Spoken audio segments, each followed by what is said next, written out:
Well, hey, friends, welcome to episode 16 of Cabernet and Pray. This is a special one. I got to sit down with someone that I have followed from afar for many years and have wanted to meet him, wanted to talk to him, never had the chance, but it all aligned. And episode 16 is Rob Bell. And Rob is a huge name, hugely influential. If you don't know who he is already, which I'm imagining most of you do, if you don't, just Google Rob Bell and you will find out all sorts of things. This guy has had his hand in a lot over the years. Little background, just to prime the pump.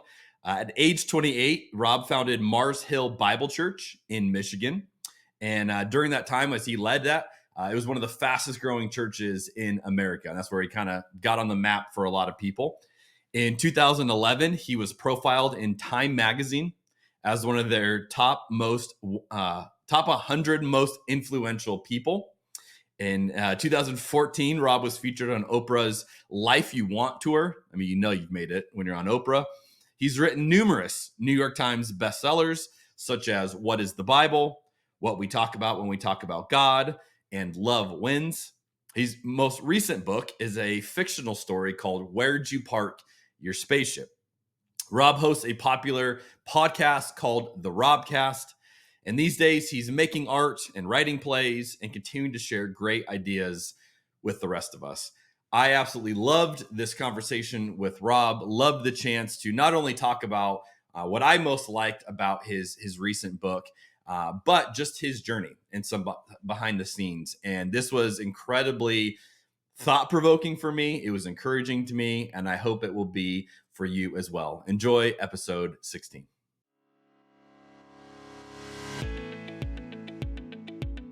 I've never shared this with anybody publicly. There's so many things happening in this conversation right now. 1,000 years from now, people are going to be looking at this podcast saying, so this was the breakthrough. If this was SportsCenter, that would be like such a hot take. Skip Bayless would have no idea. Stephen A. Smith would have no idea what to say if you drop that down. That is so good. The joke I always say is like, how'd you learn so much? You got to drink a lot.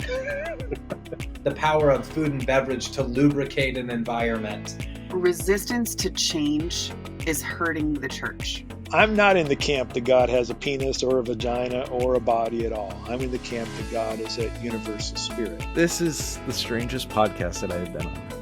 I don't even know what to do.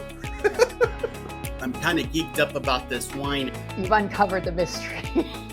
You've exposed the formula. You've just duct taped together a number of things that aren't normally hanging out together, and I'm here for it. We're going to sit down at a table, we're going to have a glass of wine and some food, and we're going to talk about the beauty of Jesus. Thank you for the hospitality that this particular podcast provides folks like myself, and I know others, to be curious around their faith practices. I will never forget the first time I bought a bottle of wine by myself, which was yesterday.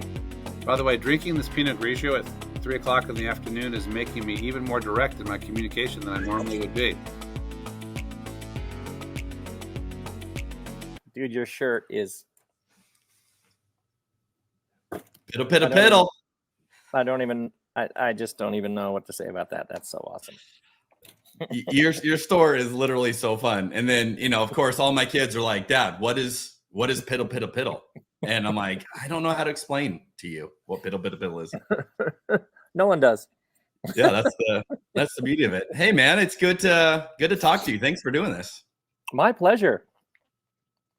Okay, do you have your honey ginger bee drink? This one is a spirulina bee pollen organic wild raspberry lemon that I got from my neighbors. In the morning, I take lemons off my neighbor's tree. What else? A touch of stevia. Mm-hmm. I'm not going to lie. That looks disgusting. I was thinking it was going to have a more appealing look to it. Oh, no, you would think this tastes unbelievable. It's actually quite Really? sweet. Yeah. You'd be like, this is the best blueberry drink I've ever had. No, you would not. It would, some drinks are like, that's like a backyard in a glass. You know what I mean? Yeah. Sometimes some green, like certain kale and cucumber smoothies, I'm like, I'll just go lay face down in your backyard and just suck on the ground if I want that taste. No, this would, you'd be like, oh yeah, that's great. It's dark. That's very dark. I think the wild blueberries do. Oh, you see what I mean? Okay. Look at that color. That's just fantastic. Wow. Yeah. What do you have? What do you have? A Cabernet? That's the most Rob Bell drink I've ever heard. So I'm doing a rosé, and this is a 2021 Olima rosé from France. Not as exciting as yours, but so I always do tasting notes on these. On this one, I'm getting honeydew melon, rose petal, and pink grapefruit. Just the fact that you're wearing a Yankees hat as you say that, it's just a lot of worlds are coming together right there. With a piddle shirt. I mean, we're circling it all. The whole tableau is just a next level of it. You've just duct taped together a number of things that aren't normally hanging out together, and I'm here for it. That's true. That's the beauty of life, right? That's funny. All right. So for those who are watching and listening, I'm going to just encourage you. Rob just came out with a book that's so fun. And you've said, I've heard you say this numerous times, that you never tire of talking about this book. And I can see why. I mean, there's just so many, it's kind of like my outfit, I guess. There's so many nuances to it. You're pulling together so many things. I'm just going to recommend for fans of this podcast, go get the audiobook version. This is Rob reading it for you. And I mean, dude, it's so fun because you can tell it's just you sitting in your room, wherever. I don't know if you're in the same space you recorded. The garage right here. It was like here at this desk made out of a door from my daughter's old closet. Like, oh yeah. So we're here live where the book was recorded audio, and it's just you reading it. And dude, it's so great and it's so fun, and you get your pronunciations on the words that you've made up. So that's helpful to go like, oh, what is Rob envisioning this word sounds like, right? Because otherwise you read it and you're like, I don't know how to pronounce that word. Yeah. And it's super fun. So I would just encourage people. That's like the only word I could use to describe it is it's an experience. It's not like you're reading. It's like you're experiencing something with you. Yeah, and that's really interesting you point that out because right away, like all creation requires a form, and different forms bring with them all sorts of levels of assumptions and expectations. And right away, when I was writing the story, it was like, well, this is a novel, but it was like, just use your own words. It's not really a novel because even novel has, I know what a novel was like. No, it's a story. It's a story, and it happens to be taking on these different forms, like a paperback book. And it was really interesting to write the book and then to do the audiobook and almost feel like, oh, the audio is like where it really, as opposed to a book that you made into an audiobook, it's almost like an audiobook that you first wrote down. Right. And almost like it's just a story I tell you. Like if you and I were sitting here and I just started telling a 12-hour story. You know what I mean? You know what I mean? Yeah, it's very totally mysterious how, even like you think, like for a parent, like there's this great, some people think the greatest American architect, Louis Kahn, he would ask this question before he began a project by asking, what does this building want to be? So you're like letting it almost like tell you, like an impelling force. It has an energy that comes up within it, and you're just guiding it and sort of in service to it, which I think is, if you have kids, is the greatest question you could ever ask is, who does this kid want to be? Because this kid does not want to be in advanced math. Let's be honest. Like, you know what I mean? Like you're just letting it, as opposed to your own attachments and expectations, you're cramping something and constricting it by placing. So it's interesting you said that about the audio, because I kept listening to like, what does this want to be? What is this? And it was like, oh yeah, just read it so that you can hear the pages turning. Oh yeah. Get it like as raw and sort of essential as possible. It's amazing how those sorts of things work. Well, and then you even say, in the audio version, like, hey, I've left in like the mistakes. So like, like you'd have, if you're a dad reading to your kids, like you stumble over things or you reread it and it's in there. It's, you just don't, you don't hear that in audiobooks. Right. Because generally it's seen as a performance, and especially the first time, because the book continues. There are sections where I like choke up for for whatever reason, sometimes I know why this certain scenes hit me, and other times they just hit at some sort of subconscious deep level. And I remember the first time it happened, I was like, do I just collect myself and do I hit stop? And it was like, wait, stopping recording would be more awkward than just, this is what would happen if I was reading it to you. Right. I would get moved by it, or I would be like, man, I really love this part. You know what I mean? I would just make my own commentary on myself. So just leave it all in. But that's the experience. We go on that journey with you. Yeah, exactly. It's so great. There's the story, and then there's the telling of the story. Yes. Which they talk in theater. They talk about theatrical proxemics, or like a comedian. There's what the comedian is doing on the stage, but then there is a second show, which is what is happening in the audience in response to what the comedian is saying. So there's multiple shows happening in the room. That's so good. How long has this thing been brewing in your head? Normally things I make, I've been carrying around for a long time. And then eventually it's like, okay, now we're going to make it and put it out. This one, within in the middle of the night, somewhere between fast asleep and wide awake, this guy is asking this guy, where'd you park your spaceship? Almost like a lucid dream. And I remember in the middle of the night being like, this image of this guy asking this guy this question, and immediately being like, well, how does this guy feel about this question? He does not like this question. What's his name? Dill Tud. What's his name? Heen Gru-bare. It was all like right there.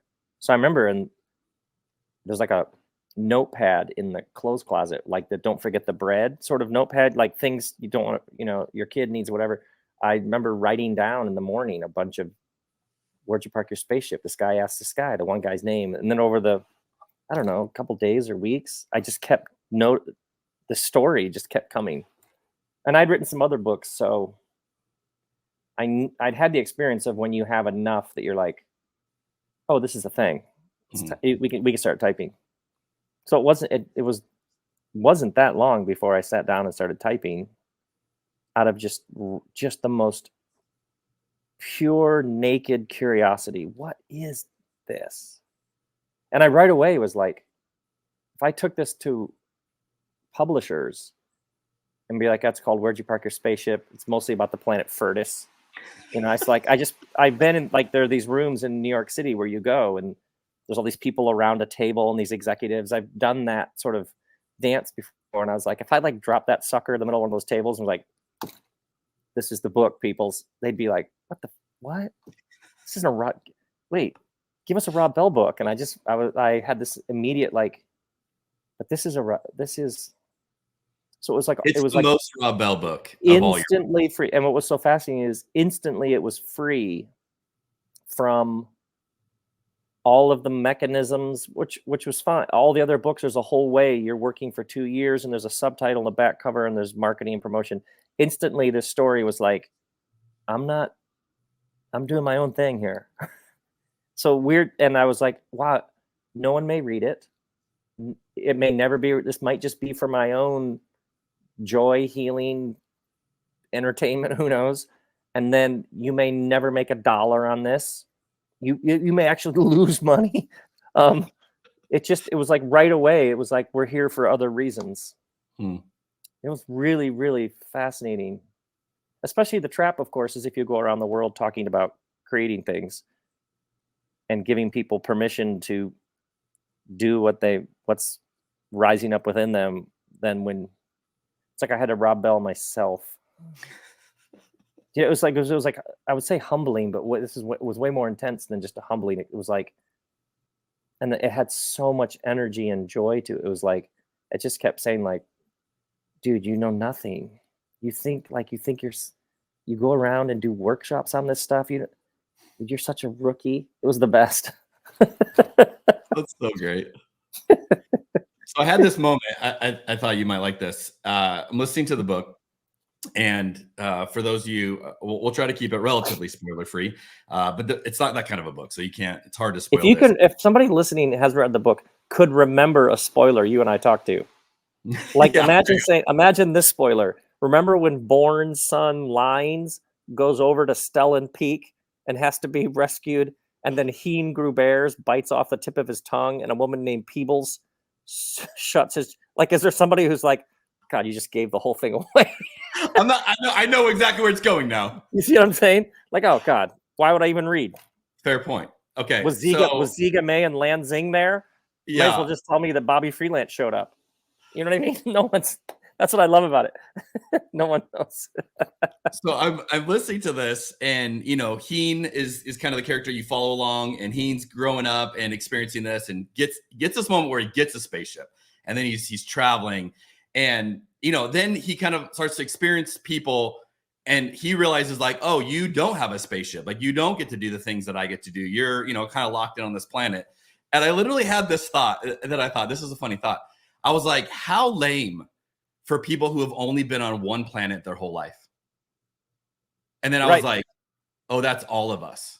Like in real life, you know what I mean? Like you had like so captured the imagination of, yeah, that's what the cool people do, is they travel around in spaceships and they see all these worlds. And then I was like, oh, I felt empathy for the people who, you've only known Furtis, and then I was like, oh, that's literally me. Like, I've never been in a spaceship. That is awesome. Oh my God, that is so great. And, oh my God, that is I just have to like take that in. That is such a great take.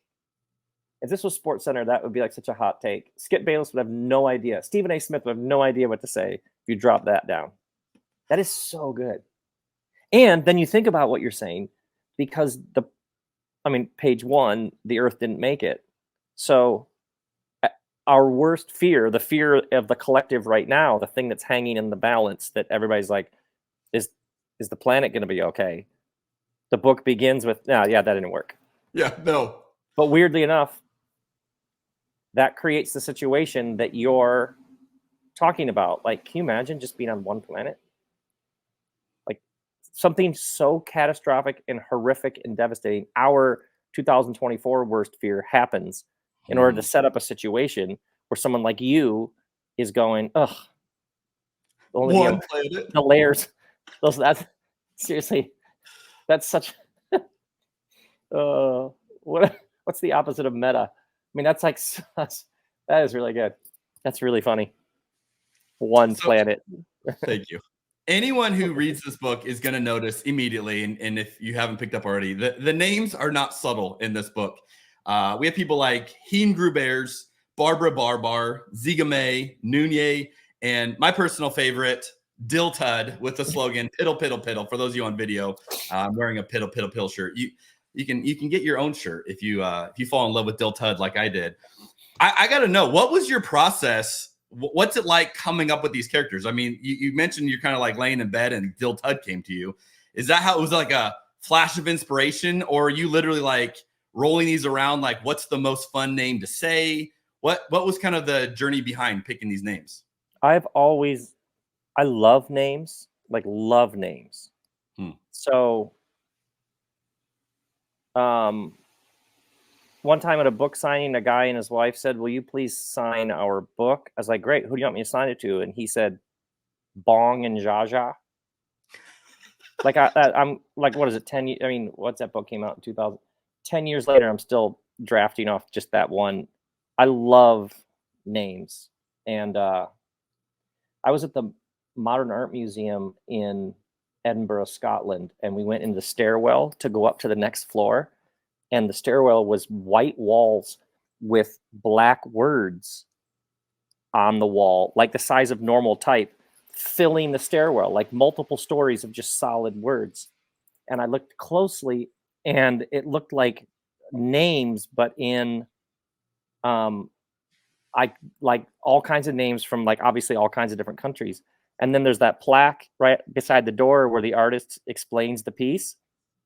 And the artist said, "This is a list of all the names of everybody I've met in my lifetime." Wow. Just like name wallpaper. Like, and I swear, running that to me is like, I'm with my people. I mean, so a sound, a name. So like in many ways, the name for me is like the portal into the character. And I don't Like I could like literally, because obviously we're working on the new book. I have right here on my phone like texts. I've texted Rob Bell, and there are just like names that I'll come up with, like, and texting to myself, and then there's a list on this other computer right here.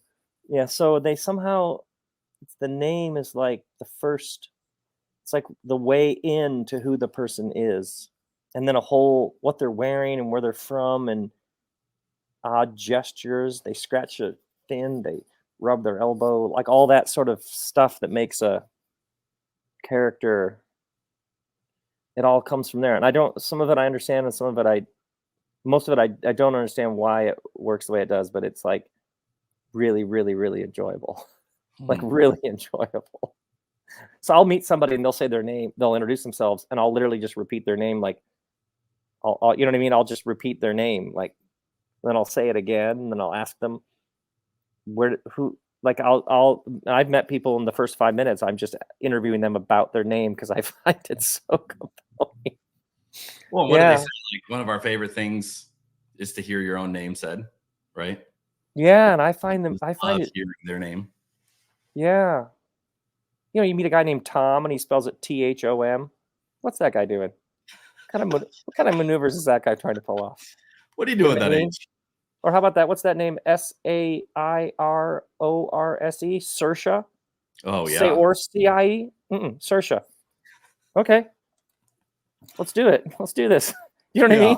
Oh, totally. I love it. Love it. Love it. Yeah, so that's and then I right away I was like, oh, I guess I'm going to make up every character's name. And then all of a sudden the guy shows up named Bobby Freelance. I was like, oh, okay. So apparently the pattern isn't make up everybody's name. And there's a guy named Wade, or Randy. So just every once in a while, there's just a guy from Cleveland, like a guy from Ohio name, like a guy who goes to Chipotle name, followed by carrying a burrito around. Right. There's just a guy who like loves the Yankees and he bowls on Thursday nights and drives a Corolla, but he's pretty fired up about the new Altima. You know what I mean? Like that guy. Yeah. So I don't. Yeah. So, and then sometimes just the super straightforward American name.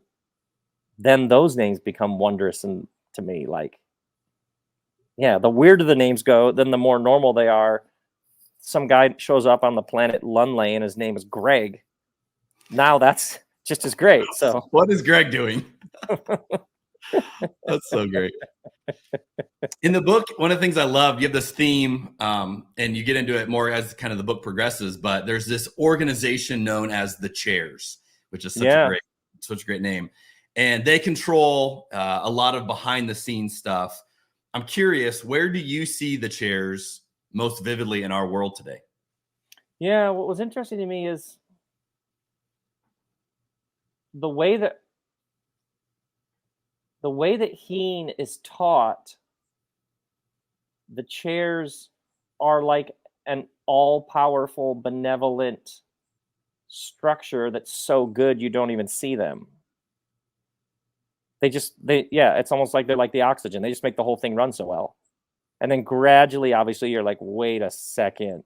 Mm-hmm.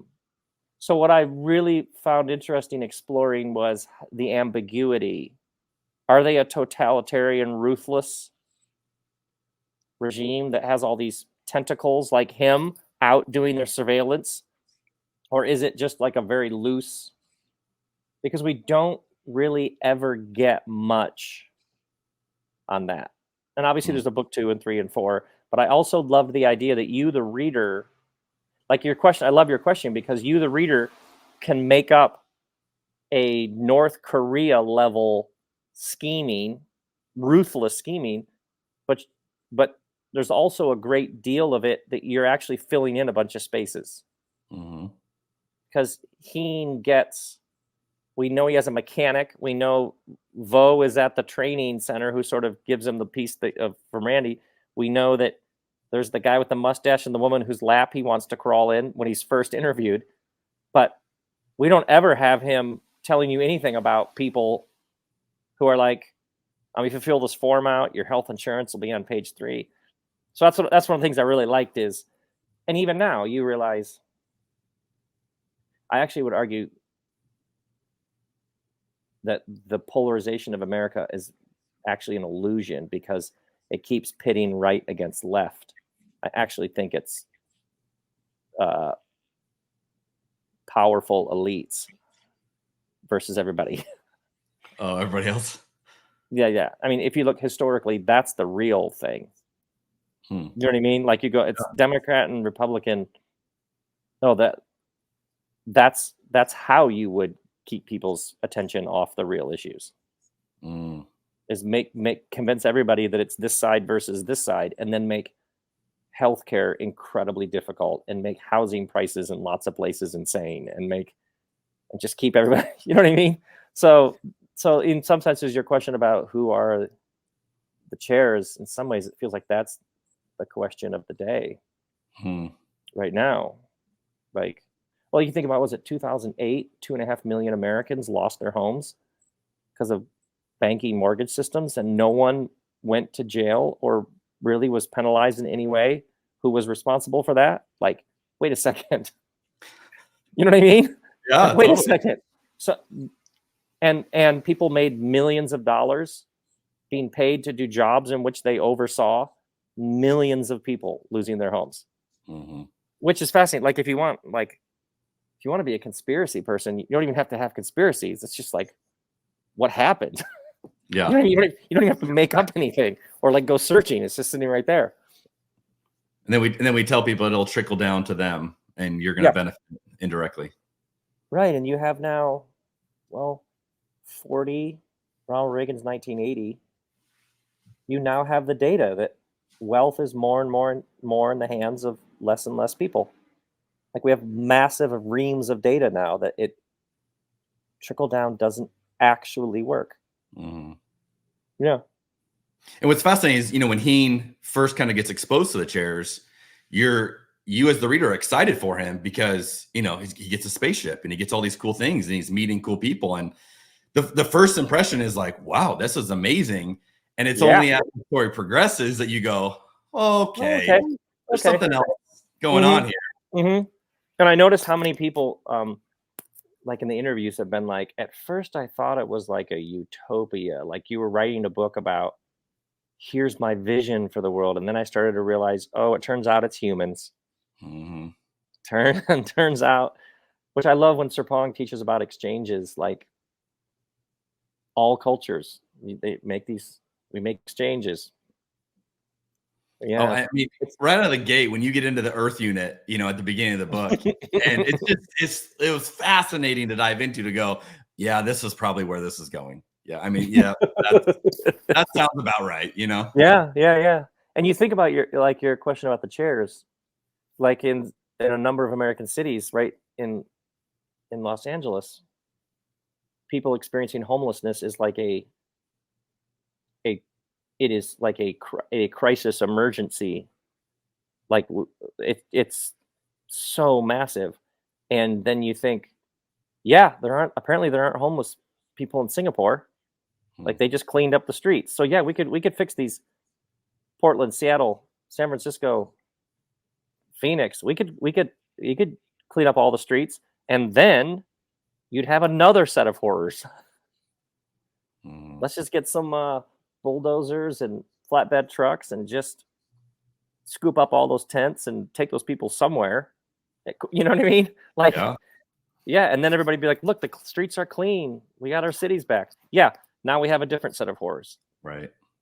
So that's that tension, which obviously as the book progresses, Heen is like, wait a second.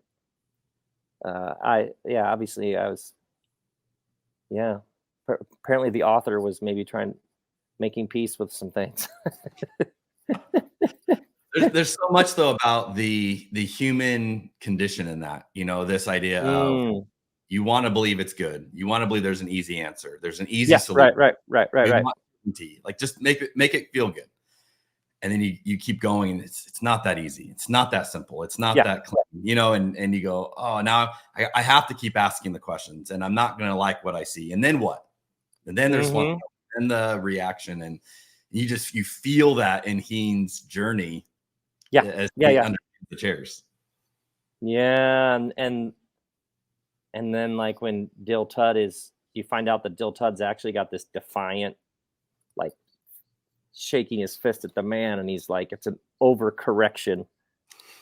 They responded to the trauma of that loss of the earth, and he has this larger and they went the other direction and clamped down. He has this very nuanced course correction understanding that you're like, wait, oh yeah, isn't that fascinating? It's so interesting to me how you create like these worlds on these planets and these people with these made up names in this other place sometime in some other time.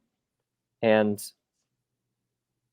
like the interviews I get to do about this book are all like what we're talking about. Everybody immediately wants to go to 2024, this world, politics, governance, economics.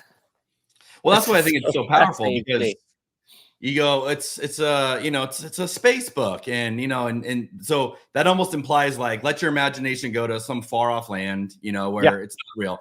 But the conversations in the book are the secret sauce, in my opinion. Because that's when you get into all these things, and then it just invites you to, what is that for us, and how, and all of a sudden you're looking at the world, and Heen's job is to notice things, and so you're noticing things in the real world as you experience this book. It's brilliant. I love it. That's very kind of you. That's cool. Okay, this is a lighter question, but just I'm curious. So Heen's job. Series 5, Nunez's job, sign 7. Yeah. Is there a job with a 6 in it that we're going to meet soon? What are the people who guide? What's this? Is a section 6? Who are the people who guard these sort of outer boundaries? I think there's section 6s. There might be a 6. Mm-hmm. Is there? Because I went back and I literally got the Kindle version and I Googled the word 6. So I'm like, did I miss the 6? And I didn't find anything. Because I don't spell words, numbers. I just write the number. I did. Oh, interesting. I did the number Google, and I spelled did you do the number? Huh. Yeah. I could swear. Well, then. I literally thought I must have missed the 6th job. Like, what's the 6th job?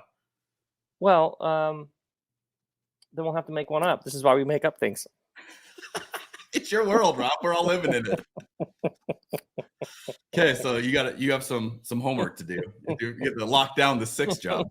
By the way, one of the joys of this is somebody asked, what was it? They had like a technical question about how something worked economically. Yeah. And as they asked it, I was thinking, oh, this is interesting. I could see like almost like choose your adventure. I could, because a part of me, I was like, wait, you probably should just remind them, this is just all made up. Like, it's not like, but as I thought of that, as they were asking the question, I had this other thing like, oh no, Rob, you know exactly what we're going to do here. So they finished their very technical question, and then I just made up a very technical explanation for an answer. And they were like, oh, good. Yeah, that makes sense. See what I mean? You're like writing notes to yourself later, like that's got to be put in there. Right. Like, this is all just made up. No, but that's a testament to your ability to create a world that people are mentally living in, right? I mean, this is, I think of like J.K. Rowling answering fan questions about the prettiest. How did Harry, and it's like, none of this is real. But when you go there, you're there and you want to know, and and I think a great story comes fascinating. Right. Like when Game of Thrones was sort of had its peak moments, and people were like, Westeros is really in trouble. Like, yeah, and just or like that show Succession, and who do you think will get the company? Who do you think is going to actually succeed him? Which kid? And like, we say that just very straight face. I don't know. Even though they've already written the show, filmed it, and it's sitting in a computer somewhere Right. at HBO. We're discussing a made up story that they're going to show us the story they've already told at some point in a couple of months. We're all discussing what's going to happen as if it hasn't happened yet. Yeah, human beings. What in the world? It was like when the show Lost was big. Mm-hmm. I remember I'd watch it in real time every week and with a group of friends. And then we would all like, what's the deal with the hatch? And what's, and like the codes. And like, we would like go hours and hours. And then you get to the end of it. You're like, you guys didn't answer most of these. You just left us hanging, And my friend Carlton, who we actually made a couple shows together, he made that show, Carlton Hughes. Oh, yeah. And to this, we've done a number of events together. And what was really funny to me, because every time we've done something together, people ask him questions, and everybody asks Lost questions, and it'll always just be he'll just be like straight up, yeah, I have no idea what the deal is with the polar bear. I love it. I love when I know he's going to say that. When I would watch the crowd when he would be like, yeah, I don't know. And I just watch people like, wait, you don't know? You're like, yeah, I don't know. That's so great. It's a good story when you're sucked in. Okay, so in your book, you make bread a surprisingly central part of the story. It's even in the subtitle. Okay, so here's my question. Is this a not so subtle connection to Jesus, who referred to himself as the bread of life? Or is this something you see in a totally different way? That never crossed my mind. Huh. No. Well, I don't know. Make it whatever you want. I just like bread. I actually, there's this restaurant down the street from my house here, down the hill, they have this stucco hut out in front that's under this big tree. And in the mornings, Wednesday through Sunday, they have this wooden rack and they put out these fresh loaves of organic sourdough. And I go down and get a loaf, and something about bread that's like, it's so simple and elemental, and yet good bread is like, it's just so great. It's like when we all talk about what we actually, the moments when we feel most alive, it's generally, there was a sunset, there was coffee, there was a kid running in the grass, we were walking the dog. Do you know what I mean? A glass of wine. A glass of wine.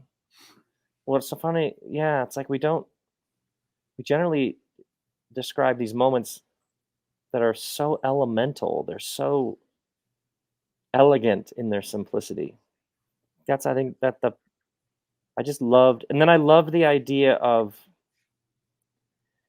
the story that's all over the place. Heen, and then we find out it was 137, 138 planets he's been to, but then he finds himself in this bakery around this table folding bread there's like 4 or 5 or 6 of them, and the whole big wide broad spatial narrative collapses into this very tight, literally physical space, but then present in that space is love and loss and Borns and his children and Ziga May and Philippe and and I loved the whole universe is like in this bakery with just these few people.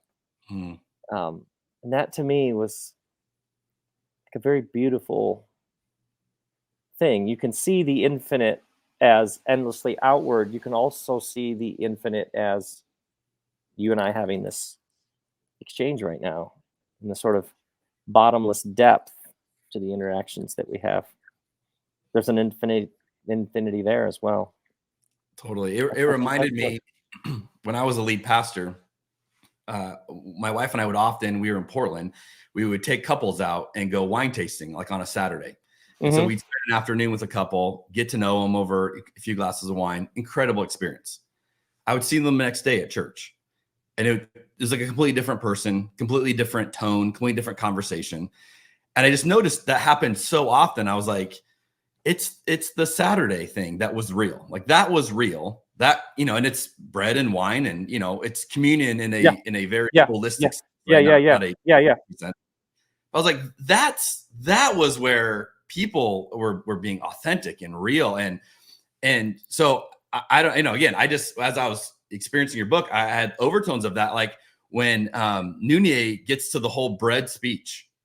I mean, I'm like in my car, like pulled over to the side of the road. Like I have to know what she says next. I mean, it's that, I think of all of it, is the most gripping part. Like you literally can't push stop in that scene. Like you have to keep going to know where is this playing out. And I've heard you talk about writing that scene, that it just kind of flowed out of you, but that scene is fascinating. But it invited me to like, this is what it is. This is something big and beautiful and bringing us all together. And there's like this beauty in it that you bring out through this character.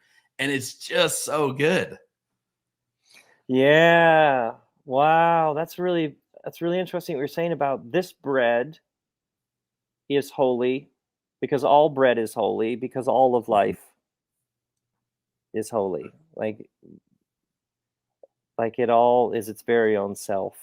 And yeah, there's something about the very simple everyday, like it's almost like your question about the people on Saturday and the people on Sunday is, which one is the temple? Right. The one doesn't claim to be, but is. The other Right. claims to be. Oh, so and yet good. It's like it's almost like sometimes the most powerful thing is not to name it. The moment you name it and place, come into this space and the following things are going to happen, the ego construct is already so strong around.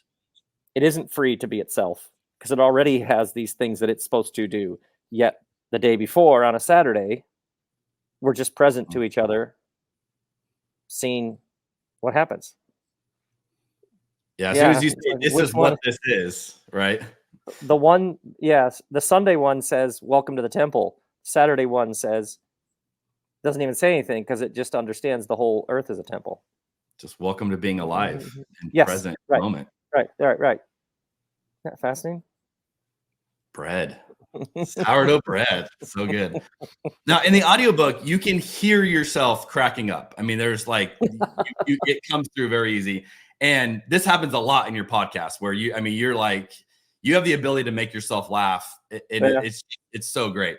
I'm curious, how have you learned to, I would say, like, focus on joy in the midst of a lot of heavy themes you're talking about? So again, this book is not like just fluff. I mean, you're talking about grief and loss and big things, and yet you hear joy in your voice. How have you figured out how to do that? How to focus on that? Pain.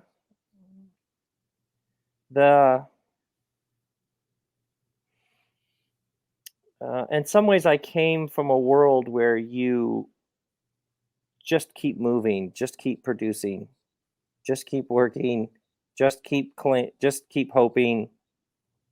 And in some ways, for decades now, learning how to be present to the sadness and disappointment and loss and pain.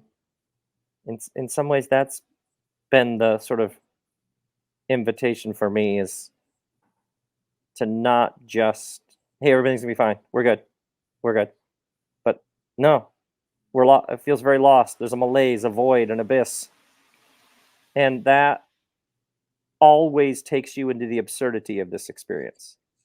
Like there's an absurdity at the heart of the human experience. That's why we love comedians. But if you're the love that all of this is happening within, absurdity is the door in. Because if you're still trying to get it to make sense, you're in trouble. Even you asked about Jesus. I think about man owns a vineyard and hires a bunch of people, and they all show up at different times. He pays them the same. It's like people talk about, well, if you were to, die, what would you want on your tombstone? And I'd be like, well, I would just prefer to be scattered in the ocean at my favorite surf break. But if there was a slogan, I would be like, blessed is the one who's in on the joke. You know what I mean? There's an absurdity to all this. Doesn't mean you aren't crying. Doesn't mean you aren't beating your chest. Doesn't mean you aren't sad, lost, angry, confused. That's all actually part of it. It's a necessary part of it. It's almost like if you aren't experiencing that, you're not experiencing the fullness of this experience. But you're on a ball of rock hurtling through space at 67,000 miles an hour while it rotates at 1,000 miles an hour. What? You know what I mean? Yeah. People show up at different times. They all get paid the same amount. What? There is an absurdity that you sort of surrender to. And that's actually where you get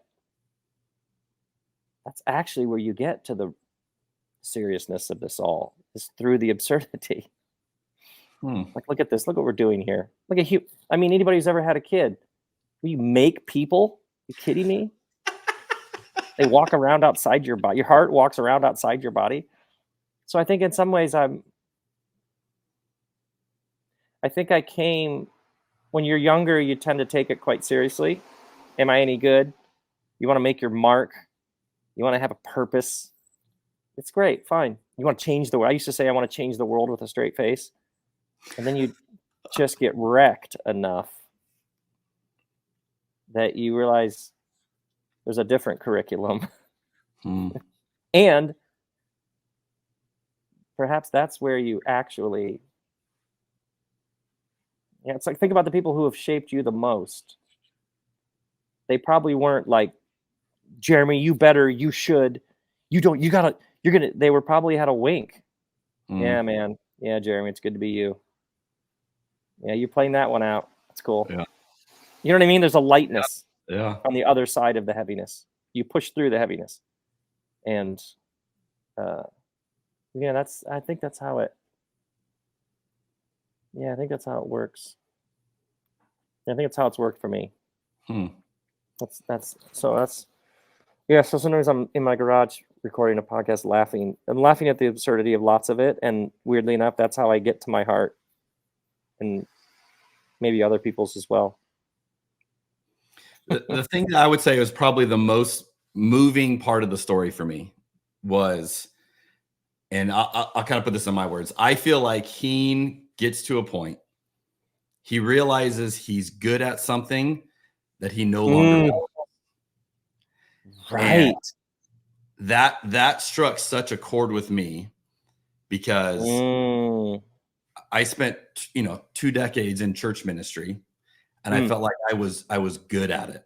I had built the resume, I had the experience, I had all that. And then I got to a point where I don't want to do this anymore. And there's like a loss, there's a confusion, there's a grief, all this. And Heen, I think, gets to that moment. And I'm telling you, when I got to that part of the book, it was like this, like, whoa, like heaviness of like, this is your story too. This is you growing up one thing and then realizing I don't want to do this anymore. I don't really know the question behind that other than you have modeled this. You've gone from such different worlds. You've gone from the rock star pastor that everyone's trying to emulate, and look how fast this church is growing, to, a very different version of Rob Bell today, the artist and the author and all of this. And I was even thinking of like John Piper saying, "Farewell, Rob Bell," is that same moment, right? Of like, you're good at something and you're leaving that behind. Like, I don't know. Can you let us in on like any of that feeling for you? It's obviously coming out in this character, but yeah. So at one point in your life, at one point for a person developmentally, wait, you're telling me there's something I could work at and get good at? I could get better at it, and it is like helps people.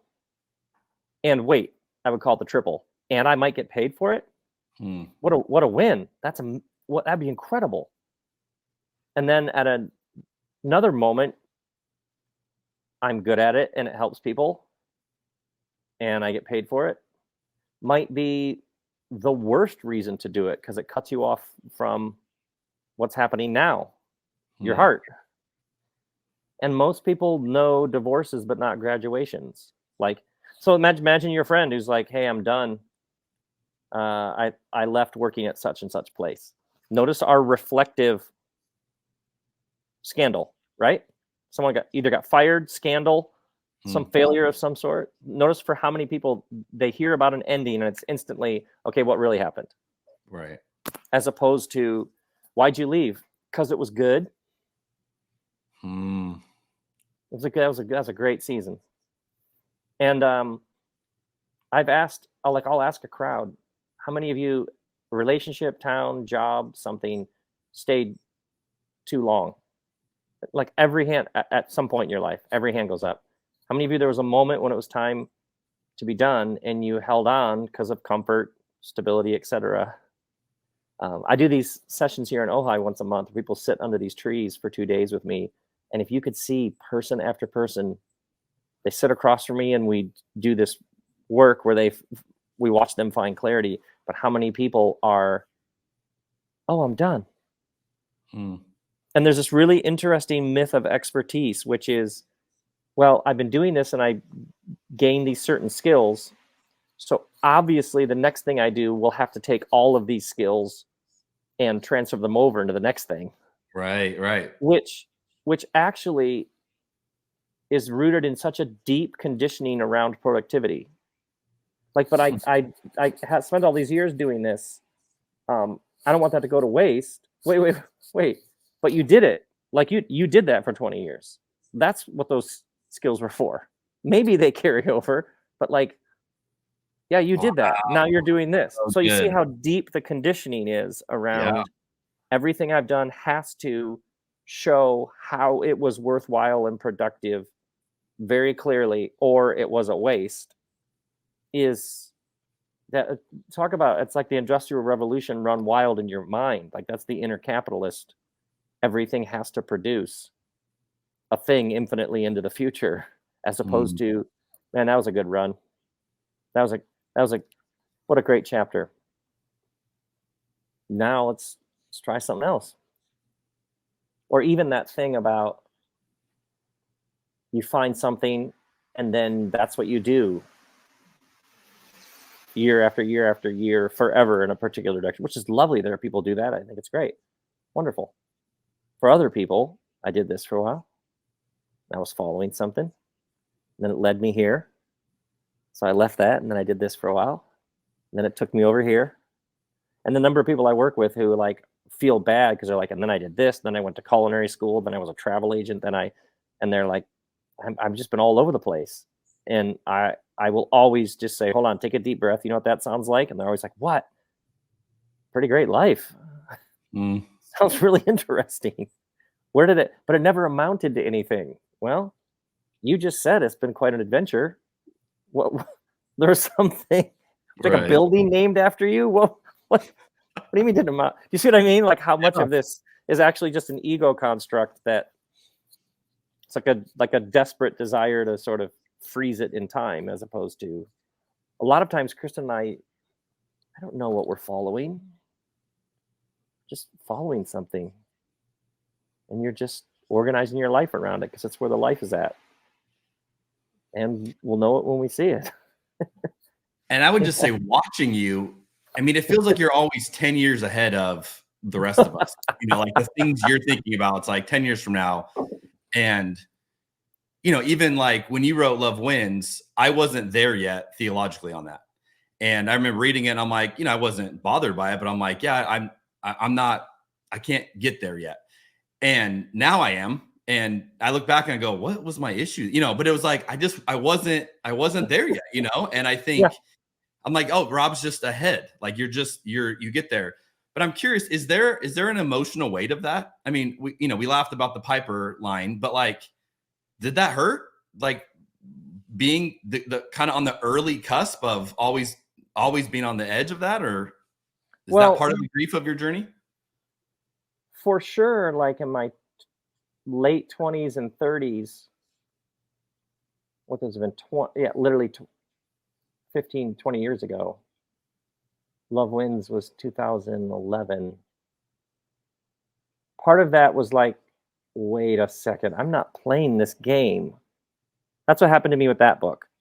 is the people who didn't like that book was like, oh wait, I'm not playing this game. I'm not trying to prove that I'm whatever Bible enough or something.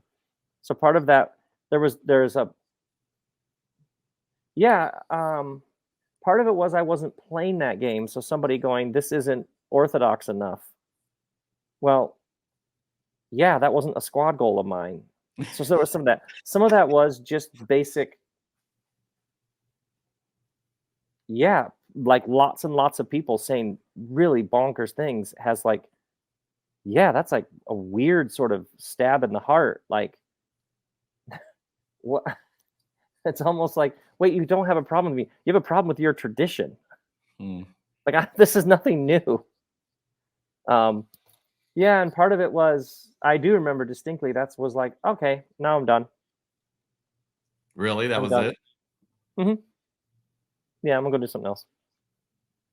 Yeah. Part of it was like, it was some sort of like gift of like, you were playing something out in this container, and now we're done. Yeah, it was like an end of a chapter. It was like a very distinct end of a chapter. That's interesting to think about that, and I haven't thought about that in a while. What's the dominant emotion you felt in that? Well, the interesting thing is it started, God, it's going way back. I remember it started early on. I started talking about women's equality like 2001, and then there was a group of people who organized to have me removed from the church that I started, which was like, wait, what? So there was like an absurdity to that, which was like, and then there was spirituality and ecology, and any vision for the world that doesn't begin with the earth itself, like you can't. What are you doing? And then I remember there was some Christmas sermons protesting the war in Iraq, which apparently wasn't what people wanted to hear at Christmas. Specifically, families who had children who weren't going to be home at Christmas because they were fighting in Iraq. So talking about the U.S. industrial military complex wasn't their idea of like a Christmas series. So I think your question goes back 10 years before that, and I was just following something, and so it's like almost like playing a different game. You know what I mean? Yeah. Like, wait, well, if you pull that thread, it brings you here, and then if you pull that, it brings you here, and so people having a problem with that, or the was almost like a, wait, I'm not trying to build a fortress and then protect it. We're out here exploring. So the emotion, like your question about the emotion, was more like, wait, what's going on here? Like, I'm not trying to do that. I'm fuzzy on where we're missing each other. I don't know. That's hard. So long ago. But most of all, it was a very personal exploration, and everything just kept getting more interesting, more beautiful, more hopeful, more real. That's what it felt like. And there was always people who were like, oh my God, me too. I totally get. Yeah. So that's what I was going to say. I think for the rest of us watching you have modeled that in such a beautiful way. And, you know, I just watch you and I go, that has to take a toll on you. You know, it has to be when you're out in front, you're the first one kind of experiencing that. But you give guys like me freedom to go, I don't have to keep doing that. I don't have to, you know, I can reinvent. I can dream. Absolutely. I can explore. And even you writing this book, it's not a Rob Bell book. You know, it's like, who cares? And it's just like but you're giving us freedom to say, like, you don't have to be who you were. Like, you can be the next version of you. And it just feels like death. It just feels like a straitjacket or something. So in some ways, there's a certain art. It's not blinders. I'm trying to think what the word is. There's a thing you're doing. So no matter how painful or confusing, or like, wait, so-and-so said they're boycotting. Wait, what?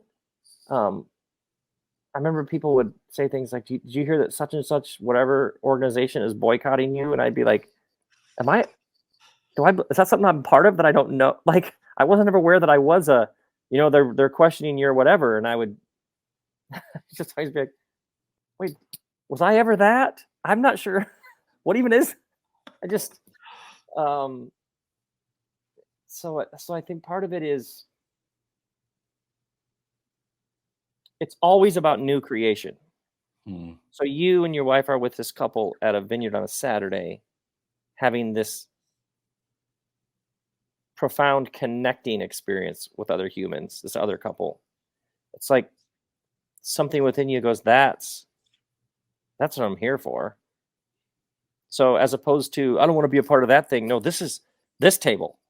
This is the table. So for a lot of people, who are very upset with where they're coming from, it's almost like they're looking backwards at the thing they're coming from or out of, as opposed to new creation, which is it's like, what do you want to do? What's next? What do you want to create? Love it. What do you want to make? Let's get real quiet. Forgive who you got to forgive. Grieve whatever you got to grieve. Now, what do you want to do? Got an idea? Let's laugh about it. You're going to go to school? You're going to start a business? You're going to get a new job? You're going to landscape your backyard? I don't know. What is it? And in my experience, and it was just earlier this week, a group of people here in Ohio, and just watching person after person literally making a new world. Like artists, activists, entrepreneurs, just with ideas and like, I think I'm going to try this next. Sounds fantastic. Love it. It's a very calm, centered. What do you want to do? All right, last question, Rob. I love it. What is something that is blowing your mind right now?